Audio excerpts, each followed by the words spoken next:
घमंडी का सिर नीचा।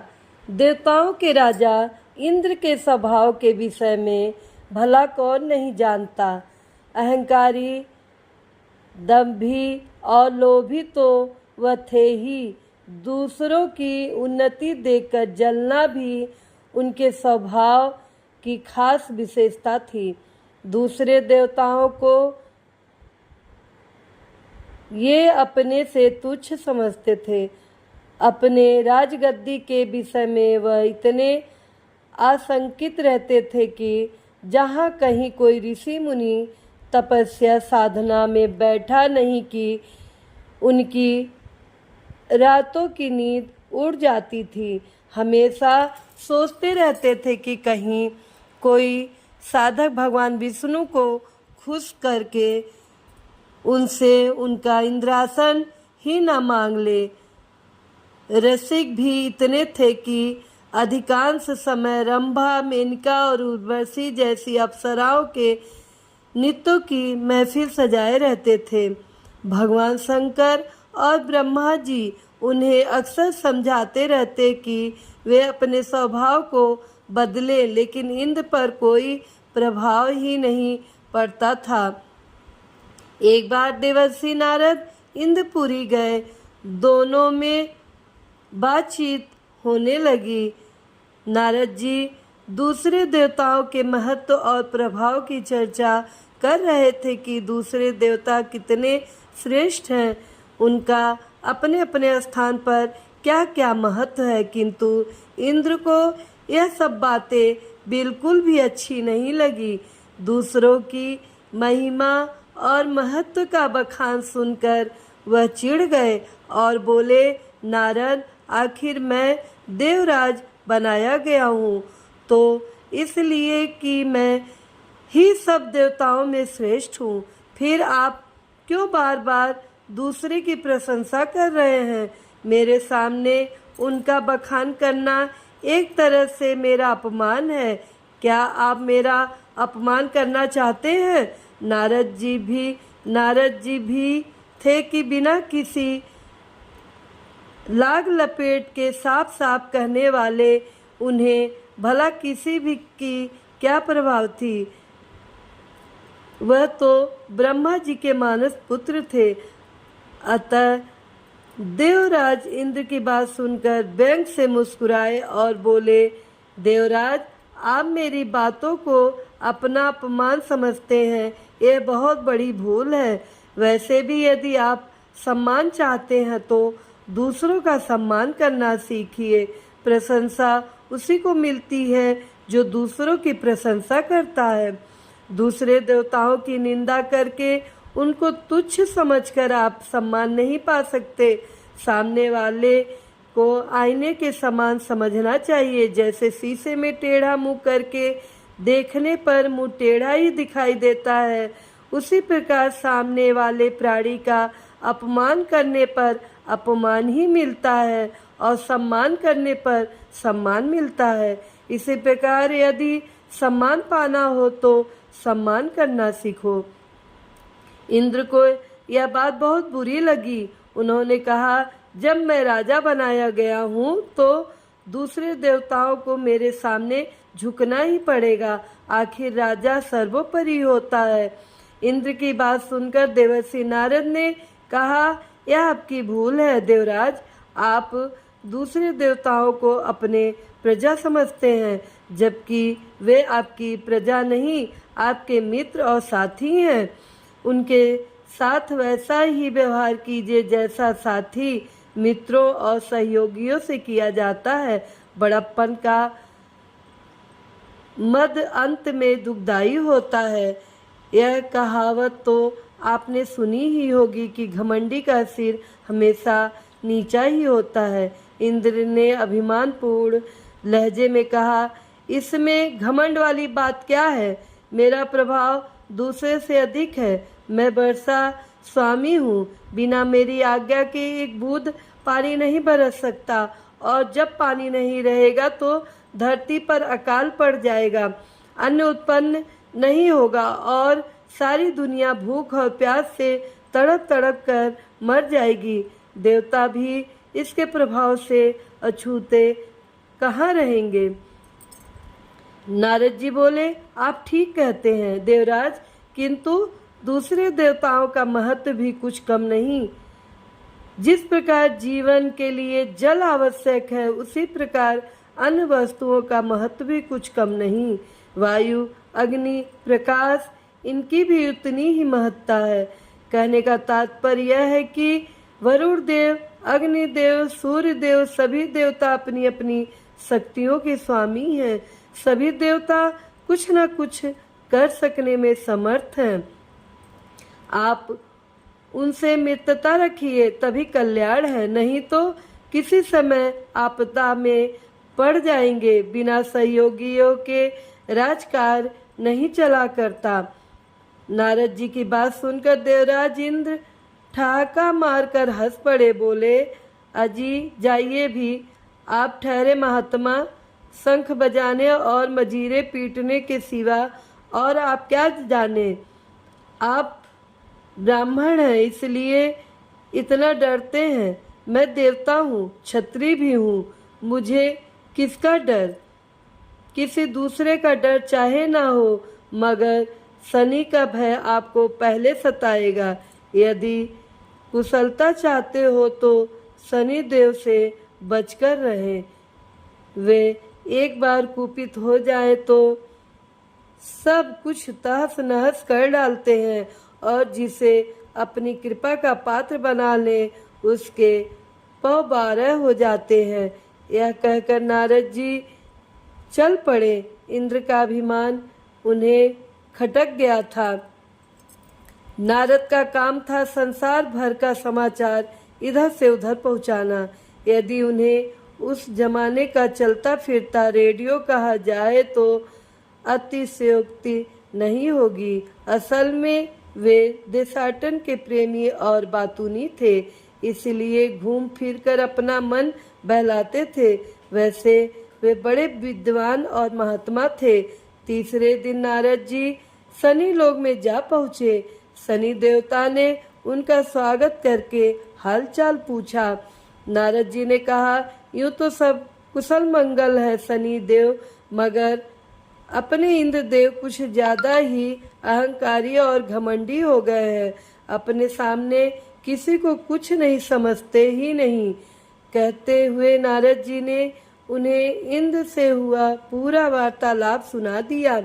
इंद्र के अहंकार का पता पाकर शनि देव ने कहा, आप चिंता न करें, अगले रविवार को बैकुंठ लोक में सभा होगी, वहीं मैं इंद्र से मिलकर उन्हें समझा दूंगा।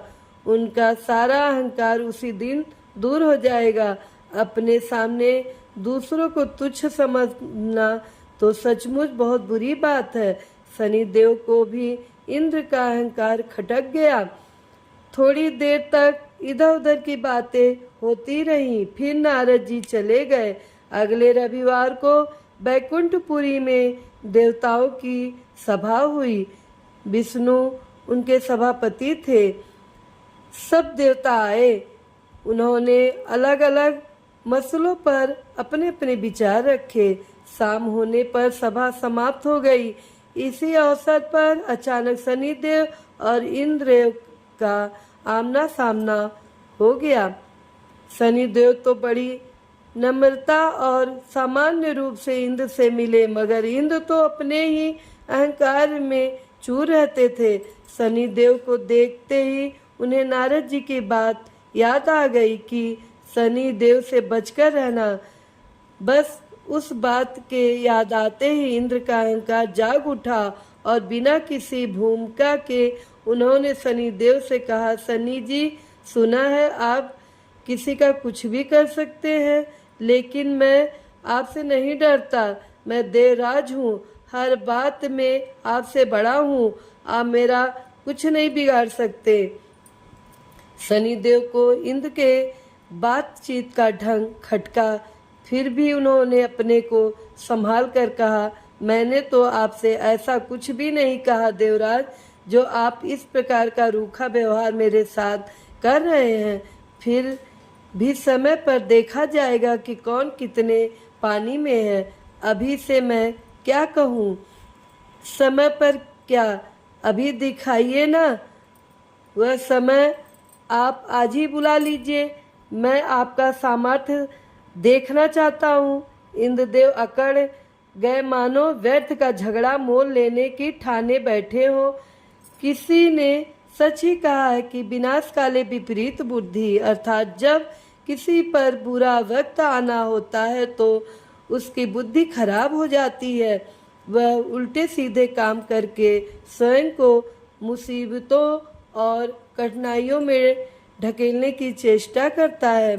यह सुनकर शनिदेव बोले, आप बड़े अहंकारी हैं देवराज, और आप दूसरे को धमकाया करते हैं, लेकिन मैं फिर भी कहता हूँ इंद्र आपसे नहीं डरेगा।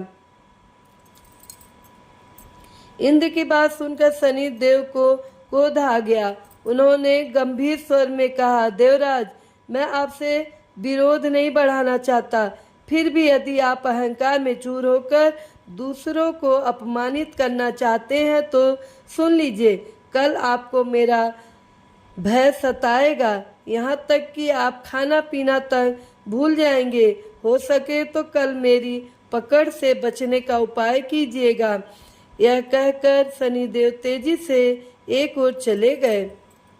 इंद्र ने फिर उसी तरह अपमान भरी हंसी हंसकर कहा, मैं भी देखता हूँ कि आप भी कितने पानी में हैं। इसी प्रकार बड़बड़ाते हुए वह इंद्रलोक की ओर प्रस्थान कर गए। उस रात इंद्र को बड़ा भयानक स्वप्न दिखाई दिया, जैसे कोई काला कलूटा विकराल दैत्य मुंह फैलाए उन्हें निगल जाना चाहता हो। सवेरे नींद से उठकर उन्होंने सोचा, उस भयानक स्वप्न का क्या अर्थ हो सकता है। क्या पता कि यह शनि की कोई करतूत हो। अवश्य ही वह आज मुझे कोई चोट पहुंचाने की चेष्टा कर सकता है, इसलिए मुझे किसी ऐसी जगह छिप जाना चाहिए जहां वह मुझे ढूंढ ना सके। ऐसा विचार कर उन्होंने झटपट कपड़े बदलकर भिखारी का भेष बनाया और जंगल की ओर निकल गए। किसी को इस बात की भनक न पड़ने दी कि वह किस उपदेश से कहाँ और क्यों जा रहे हैं। यहाँ तक कि अपनी पत्नी इंद्राणी को भी उन्होंने इस संदर्भ में कुछ नहीं बताया। किसी को इस विषय में कुछ भी ना बताने का कारण भी था। इंद्र को यह बात मालूम थी कि मेरे स्वभाव और व्यवहार से कई देवता रूठे रहते हैं, इसलिए उन्हें शंका हुई कि कहीं ऐसा न हो वे अब शनि की सहायता करने लगे। उस दशा में मैं अकेला हो जाऊंगा, बस इस विचार से उठते ही उनका साहस टूट गया और वे भयभीत होकर जंगल के घने भाग में जा घुसे। अब तक दिन का एक पहर चढ़ आया था।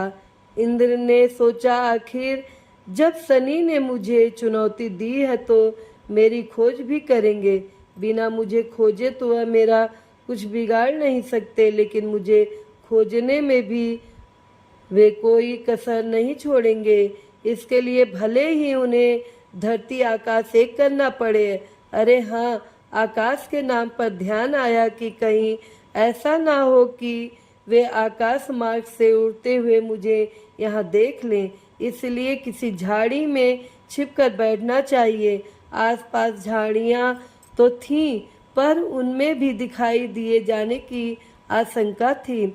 हार कर इंद्र ने एक पुराने पेड़ के कोठर में शरण ली। पेड़ बहुत बड़ा था, उसका कोठर गुफा जैसा चौड़ा और गहरा था। इंद्र उसी में छिपकर बैठ गए। उन्होंने सोचा, शनि देवता लाख सिर पटकेंगे, मुझे किसी भी सूरत में अब नहीं खोज पाएंगे। चींटी को भी पता नहीं चल सकता कि मैं यहाँ छिपा बैठा हूँ। फिर शनि की तो बिसात ही क्या है। शनि का अहंकार आज ही मिट जाएगा। व्यर्थ ही उन्होंने सारे संसार को डरा रखा है। उधर शनि देवता न कहीं आए न गए। धमकी देने के समय उन्होंने केवल अपनी छाया भर इंद्र पर डाल दी थी। बस वे अपना काम करते रहे। इंद्र कहाँ है, क्या कर रहे हैं, इससे उन्हें कोई मतलब नहीं था। उन्हें अपनी शक्ति पर विश्वास था। वे जानते थे कि इंद्र चाहे जहाँ जाए मेरी छाया अपना प्रभाव अवश्य डालेगी, और ऐसा ही हो भी रहा था। शनि के बिन कुछ किए ही इंद्र की शांति भंग हो चुकी थी। अपनी सुरक्षा के चक्कर में खाना तो क्या, उन्हें पानी पीने तक की भी सुध नहीं थी। बात केवल दिन भर की थी। जब सूरज डूब गया और रात आने लगी तब इंद्र कोठर से बाहर निकले। चौकन्नी निगाहों से इधर उधर देखा, कहीं कोई न था। समझ गए कि या तो शनि इधर उधर आए ही नहीं, और अगर आए भी होंगे तो थक हार कर लौट गए होंगे। आखिर मुझे खोजना इतना आसान कहाँ था। मेरी गंध तो हवा तक को नहीं मिली। शनि की क्या गिनती है। यही सब सोचते हुए इंद्र मन ही मन खुश हो रहे थे, और होते भी क्यों नहीं। अपनी समझ के अनुसार तो उन्होंने शनिदेव को धोखा दे ही दिया था। अब तो उन्हें उस क्षण का इंतजार था कि कब शनिदेव से भेंट हो और वो उन्हें अपमानित कर सके, उनका उपहास उड़ाए। अंधेरा बढ़ता जा रहा था। इंद्र ने अंगड़ाई लेकर देह को एक झटका दिया और जल्दी जल्दी अपने इंद्रलोक की ओर चल दिए। दूसरे दिन सुबह ही उनका सामना शनिदेव से हो गया। शनिदेव उन्हें देखकर अर्थपूर्ण मुद्रा में मुस्कुराए। इंद्रदेव उनकी मुस्कान में छिपे व्यंग को न समझ सके और विजय के मद में चूर होकर बोले, कहिए शनिदेव, कल का पूरा समय निकल गया और आप मेरा बाल भी बांका ना कर सके। अब तो कोई संदेह नहीं है कि मेरी शक्ति आपसे अधिक है। इंद्र की बात सुनकर शनिदेव ठाका मारकर हंस पड़े। उन्होंने इस प्रकार हंसते देखकर इंद्रदेव झुंझला उठे और कूढ़ कर बोले, आपको हंसी आ रही है, लेकिन आपकी जगह पर कोई दूसरा होता तो शर्म के मारे मुंह छुपा लेता। आपने कल बड़े ताव से मुझे पकड़ लेने की चुनौती दी थी, लेकिन पकड़ना तो दूर, आप मुझे छू भी ना सके। क्या यही आपका सामर्थ्य है? इसी बल पर आप फूले फूले फिरते हैं। दरअसल नारद जैसे लोगों ने आपको बेवजह सिर पर चढ़ा रखा है और वे ही आपका नाम लेकर दूसरों को डराते रहते हैं। आप में कितना बल है यह मैं देख चुका हूँ। शनिदेव ने हंसते हुए कहा, आप जैसे बुद्धिमान को कौन समझाए। आप हारे और मैं जीता, फिर भी आप मुझे धिक्कार रहे हैं। जाकर किसी को यह सारी घटना सुनाइए, तब पता लगेगा आप कितने बुद्धिमान और साहसी हैं। इंद्र ने आंखें निकालकर पूछा, क्या कहा? मैं हार गया हूँ? कैसे?